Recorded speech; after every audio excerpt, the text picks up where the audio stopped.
thank you. I want to thank everybody. I know that the thank yous were said in the beginning, and all the organizations that helped to co-sponsor this, and a lot of, we didn't do that. Okay, we got Democracy for New York City, Three Parks Independent Democratic Group, Village Reform Democratic Club, and Stonewall Democrats, and Truth 13, which is based on Truth 19, which is how we have John Hall in Congress, right? Okay.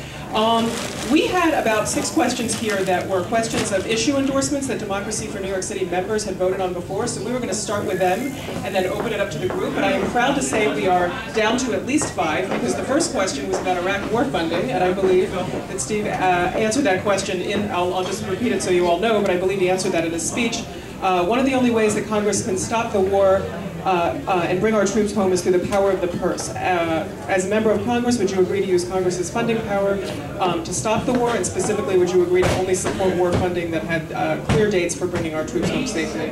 The answer is yes. I believe in that, okay? I believe that's extremely important. I've heard people say you should cut off the funding 100%, right off the bat. I don't believe in that. I believe that you have to withdraw.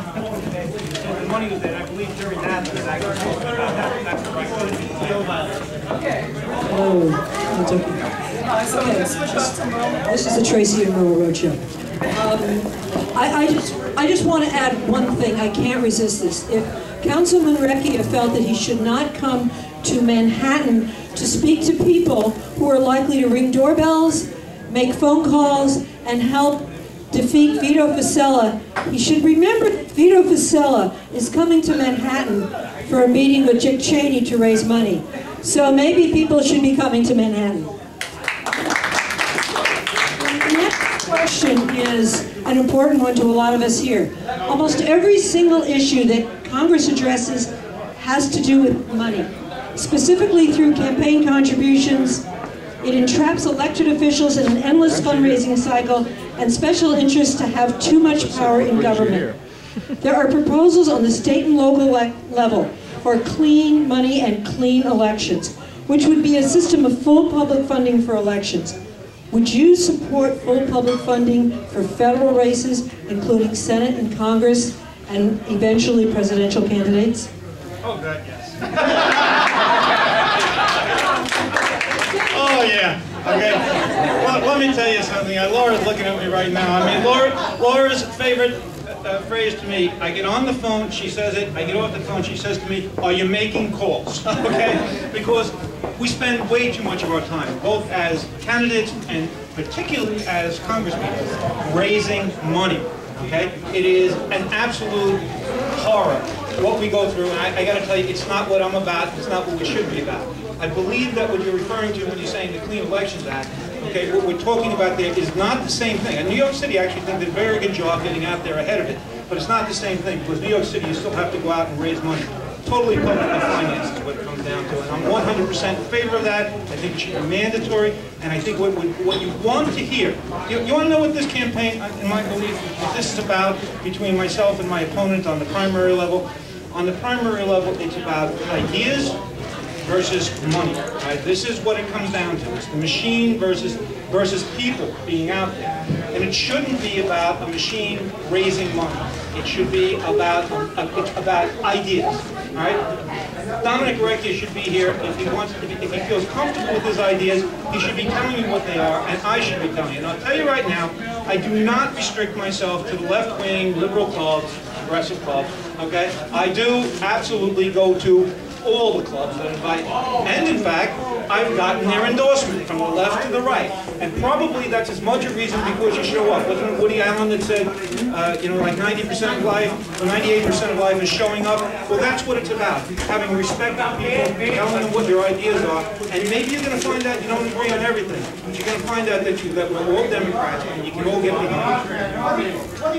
Thank you very much. I do want to make an administrative announcement about that. We do have members in Staten Island, since the NYC member, but we did want to have an opportunity, a public forum for people in Manhattan, not just because they live in Manhattan, but because people work in Manhattan and they're from all over New York City, you know, an opportunity for them to meet the candidates that we're running in this race. So we're certainly not trying to move the 13th CD race to Manhattan, and we'd be happy to promote any events going on in Staten Island and Brooklyn, but we definitely wanted to have an opportunity for as many people as possible to to meet the candidates in this race. And thank you, Stephen, for coming up here and helping us make that happen. Oh, sorry, Merle, I'm going to skip ahead to this one. It's my favorite. Okay. Yes, one of my favorites. All the questions are equally wonderful. If passed, ENDA, the Employment Non-Discrimination Act, would make it illegal to fire or deny a job on the basis to someone on the basis of their sexual orientation. It passed the House in November and is now awaiting a vote in the Senate. Would you support this bill? And the second part of the question is, like many good bills in a Democratic Congress, a lot of them have enough support to pass, but they still need a lot of promotion and advocacy in order to be put to a vote. So if elected, would you use the power of the bully pulpit of an elected official to get the Senate to vote on this bill? The answer is I'm already doing that. Okay? When I am out there, I absolutely advocate for that, right? And you should also know, I don't know if it's one of your questions here, I absolutely support same-sex marriage, right? I'm not afraid to get up there and say it, and I'm not saying that to me it's a matter of simple justice, right? And I believe that its time will come, and I believe its time is here. Thank you very much. Okay, will you support a single-payer healthcare system that for all? Are you familiar with John Conyers' Medicare for All bill? And what are your plans to address the healthcare crisis? Yes. The answer is that I support single-payer healthcare. People, the odd part about it is that, I don't know if anybody knows, I guess most of you do at this point, that I'm a medical malpractice attorney. Right? I know a lot of physicians on both sides of that issue. And 10 years ago, when I would be with a bunch of doctors, and we'd be sitting around the table, if I even mentioned the word universal, no matter what the context, or if I said single payer, forget about it, they would all shoot me. Right now, more than 70% of the doctors that are out there absolutely support this because they recognize the issues. Okay? Simple fact is, I know doctors right now that if they have a bill that's less than $150, will not bill it because it will cost them more in time than it will actually cost them, or then they'll actually get back. And it makes no sense. This is insane because we know that 30% of every healthcare dollar is now going into administration. That means paper pushing. It's not going into healthcare. Right? And that's because it's in private hands right now. Just about 2 weeks ago, I had a healthcare, not a forum, but a press conference. And in that press conference, I was actually being interviewed by a young lady who was in a newspaper who was from Australia. And when she finished interviewing me, she said, she went off, she said, "We go off the record for one moment." I said, "Sure." She said, "Why has everybody got such a problem with single-payer healthcare?" She said, "We have that in Australia. Again, it's not social medicine. It's not socialized medicine. It's socialized insurance. There's a big difference between the two." And she said, "We have this in Australia." She grew up with it. She said she never found any problem. You went to the doctor took care of you, you showed your card, you walked out, and that was the end of it, right? And the thing is, I look at it right now. You know how many people right now, you know the single largest cause of bankruptcy in the United States right now is people have healthcare problems. And as a result, that happens. You know what happens when they go into bankruptcy because of healthcare problems? They wind up in foreclosure.